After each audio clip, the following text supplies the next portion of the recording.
Hello again, YouTubers, Ultimate SpongeBob 101 back here again on the SpongeBob channel with another Kamp Koral SpongeBob's Under Years episode review video. In this video, we'll be covering episode number 6, Midnight Snack Attack and Hot Pearl-tato. So, the synopsis states, after SpongeBob and Patrick eat a secret snack experiment, Plankton must reverse the monstrous side effects. Additionally, Mr. Krabs needs to find a babysitter for little Pearl, but she proves too much for the campers to handle. So, two very interesting episodes as usual. Let's get right into it. So, episode 6A, Midnight Snack Attack, starts off at the Krusty Kanteen. It is breakfast time, but unfortunately the food is just not great. Alright, you see the bread, and the bread causes SpongeBob's teeth to just crack. And Plankton's literally using a chainsaw, I think it's the same one that we saw in Camper Gary, to slice the bread of all things. Pancakes, like rubber, but Patrick, he seems okay with it. But anyways, breakfast is pretty bad, but there's an activity that, people, that the kids are looking forward to, and that is Slapline Funtime. So they just like throw their dishes into the air and they just run off. In order to clean it up, I think this is pretty cool. Plankton literally has his arm, like a robotic arm, to lift up the water and blow the trash underneath it like it was a rug or a mat. So yeah, I thought that was pretty funny. But then we do get to see his underground lair. And of course another cameo, or well, this time Karen plays a much bigger role. So we see some of his experiments, but the most important one of which is actually the snacks inside this vending machine. They actually cause the consumer to turn into a monstrous mutant. So he tries to get one of those muffins down and it fails on him. So he literally kicks it and shakes it and it falls on him, but aside from all the pain, he does get hold of the cupcake, which he feeds to his test sea urchin, and that causes the sea urchin to turn into a monster urchin. You can see Plankton's shadow just putting on a hat and taking a suitcase and just walking off, perhaps suggesting that this is not a very good idea. Plankton then goes on like a monologue on like, how do I get to world domination? Karen suggests a secret formula. We have like Plankton leaning against this bottle and he says like, nah. Clearly Plankton doesn't remember anything about kitchen sponge in this episode for some reason. Anyways, we then go over to Slapline Funtime. Basically the campers are just like holding these noodle bats thing and going down the zip line, trying to whack the other guy, the other kid, and coming in the opposite direction off the zip line. So yeah, Sandy's pretty good at it, and yeah, it looks pretty fun. And it is time for dinner. However, SpongeBob and Patrick still aren't done, and many hours of fun time later, yeah, they realize that time has passed quite a bit. They are hungry, and it turns out they missed dinner. Patrick then suggests that they break into the Krusty Kanteen to find some food. He says that there are ordinary rules and stomach rules, right? So if he's hungry, he can do anything, essentially. He actually breaks in using a crowbar here, and because thanks to his breaking in badge. Why do they even teach these kind of skills at Kamp Koral? I do not know. They do rummage through the drawers and stuff, but they don't find any food. And they accidentally gain access to Plankton's underground lab, where they, find Karen. And Karen introduces them to that vending machine. They admire the snack machine in awe. They're in awe of the snack machine, and they try to get some snacks out. It gets stuck again, but of course, to solve it, Karen just kicks the machine over. It falls on SpongeBob and Patrick, and to their benefit, they get all of the stuff inside the machine, so that's great. They hit back and they consume it, and this turns them into hideous, disgusting monsters. And Squid's just like, he comes out of his room and think, oh, okay, I'm just in a nightmare. So yeah, now we know what SpongeBob and Patrick look like in Squidward's nightmares. So Plankton returns, and unfortunately, everything has gone wrong, right? So he has to stop eating his dinner. He spots SpongeBob and Patrick turn into mutants, and now he has to come up with a antidote to it. So after quite a few tries, he eventually manages to find the antidote, which causes the mutants to return to normal, and then it is time to, well, turn SpongeBob and Patrick back to normal. We see Plankton here with his jetpack, so I think, it reminds me of the one from the SpongeBob movie, the very first one, the one that Plankton used to travel to King Neptune's castle. He also arms himself with this bow thingy. So yeah, it's daytime now. SpongeBob and Patrick are just freaking out all the kids, as you can see, and again giving them rides too. But yeah, so Plankton's first shot of the antidote goes into, accidentally, the sea bear, which is pretty cute. I mean, this girl now is pretty comfortable with that little sea bear. And then we go over to the Slapline Funtime area, where Sandy spots SpongeBob and Patrick. So yeah, Sandy recognizes SpongeBob and Patrick. And they do the Slapline Funtime. This causes Sandy to get rocketed into the air. She doesn't seem too mad about it though. And then finally, because SpongeBob and Patrick just keep fooling around on the zip line, cause it to snap and they fall into the lake, and Plankton aims at them just as they wash out on the shore and turns them back to normal. And unfortunately, for them, they actually wanted to stay hideous, so why? Why would you want to do that?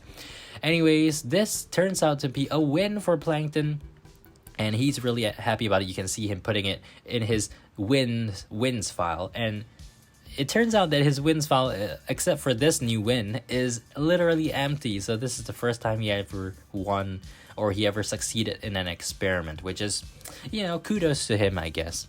And then the episode ends with the mutant urchin sort of dancing around with Plankton. So overall, I think this episode is a decent one. I'll give it a 7.5 out of 10. I don't really have any qualms about it, but I don't have anything I like a lot about it. Pretty decent in general. But anyways, comment box below what you guys think about this one. Unfortunately, again, I don't have that much to talk about it. So anyways, let's move on. Episode 6B, Hot Pearl-tato starts off at Krabs' cabin. He's counting his money and wants to give his money with kid germs a bath. But unfortunately, leaving Pearl alone is not a great idea because she causes quite a bit of, damage in the office. So the best solution is, of course, to find a babysitter. And unfortunately, there aren't that many options. You can see Patrick here acting really silly and licking seaweed of all things. Why is he even doing that? But anyways, SpongeBob shows up, wants to show Mr. Krabs that he can tie a knot, but he fails at doing so. And he actually volunteers to babysit Pearl, but Mr. Krabs declines because SpongeBob is not responsible. So Mr. Krabs tries to get Lady Upturn at a yacht cabin to babysit Pearl for him.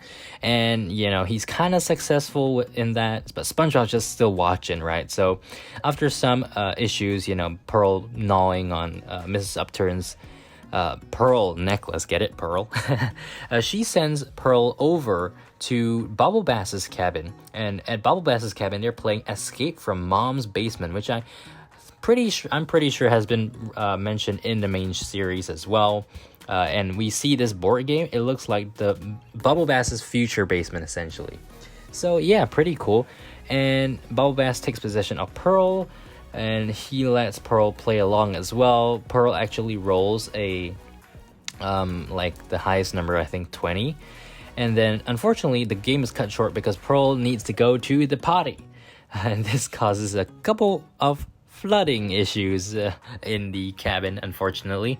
And so Bubble Bass moves Pearl over to the barge cabin, which is the cabin housing the anchovies. And these anchovies, for some reason, eventually don't want to put up with Pearl either. So they, form a line and try carrying moving Pearl out of the cabin. And this line ends with SpongeBob taking possession of Pearl and, saying, "Don't worry, I won't give her to SpongeBob." Just repeating the instructions that has been passed down through the hot potato, right? So SpongeBob brings Pearl back to the dingy cabin where Patrick and Sandy are playing chess, but Patrick keeps winning, so Sandy's really annoyed, especially considering the fact that Patrick doesn't realize that he's not playing cheese, but he's playing chess. So SpongeBob shows Squidward Pearl, but Squidward eventually gets pretty annoyed with Pearl as well, who's just playing a fool with him. So he tells SpongeBob to take his little beluga wooga out of the cabin. And SpongeBob does just that, but eventually SpongeBob is kind of tired. That's why you can see his legs there. So he thinks of new ways to carry Pearl, and he settles on having a stroller. So he literally has a thought cloud, and then he pulls the stroller right out of the thought cloud and into reality. Wow, I wish I could do that. Oh, how great would that be? Okay, anyways, we then see Narlene and Nobby show up again. SpongeBob shows them Pearl, and Pearl is a little bit woozy because she's out of air. Thankfully, Narlene has a oxygen tank, right, and lets SpongeBob use it to refill the bottle. Meanwhile, Nobby actually checks out Pearl, who tries to pay him to take her place so that she can go for a walk in the forest, and eventually Nobby agrees. But okay, so meanwhile SpongeBob is selling payment for the air, right, and Narlene just takes one of SpongeBob's front teeth. So yeah, just why would you want to do that? Again, I'm still not sure if Narlene's like the bad person or trying to troll them, or like genuinely good-hearted. We just have to see as more episodes come out. Okay, anyways, SpongeBob then realizes the gravity of the situation there, because Pearl is now gone, and you can see his eyes and his tongue just going popping out there.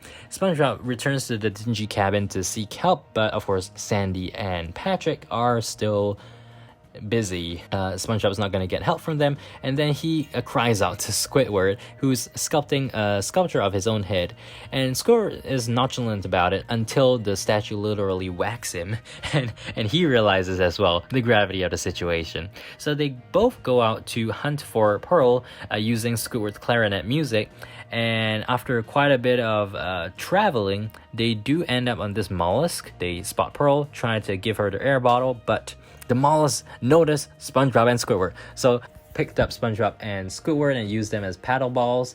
But thankfully, this causes the air bottle to fall into Pearl's blowhole, and Pearl, of course, is recharged with oxygen, and this allows Pearl to buff up and give the mollusk, whatever you want to call it, a big punch. So the episode kind of comes to a close with that mollusk bringing SpongeBob and Squidward back in the stroller, as well as Pearl riding on top of his head, and then falls asleep on Mrs. Upturn's lounge chair.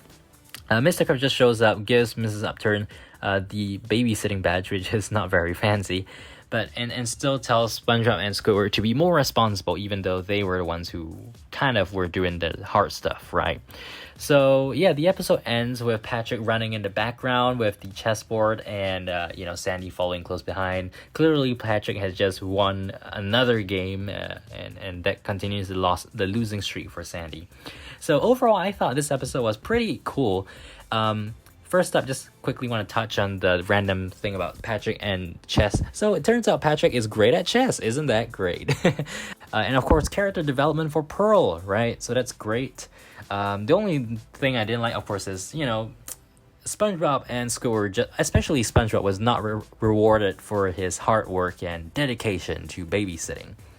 So, yeah, sometimes you really go unnoticed, and that's kind of hard to resolve, right? So yeah, overall that's a pretty decent episode. I give it a 8 out of 10. What do you guys think about hot Pearl-tato? Comment in the box below. Make sure to subscribe, like, favorite, comments that I keep right here on Anonymous SpongeBob 101. This is the last out of 6 episodes that was released on March 4th, 2021. So until more Kamp Koral episodes are released, this is, well, the last review video that we'll have for now. But anyways, hope you guys enjoyed the series, and I'll see you guys in the next video whenever that is. Bye!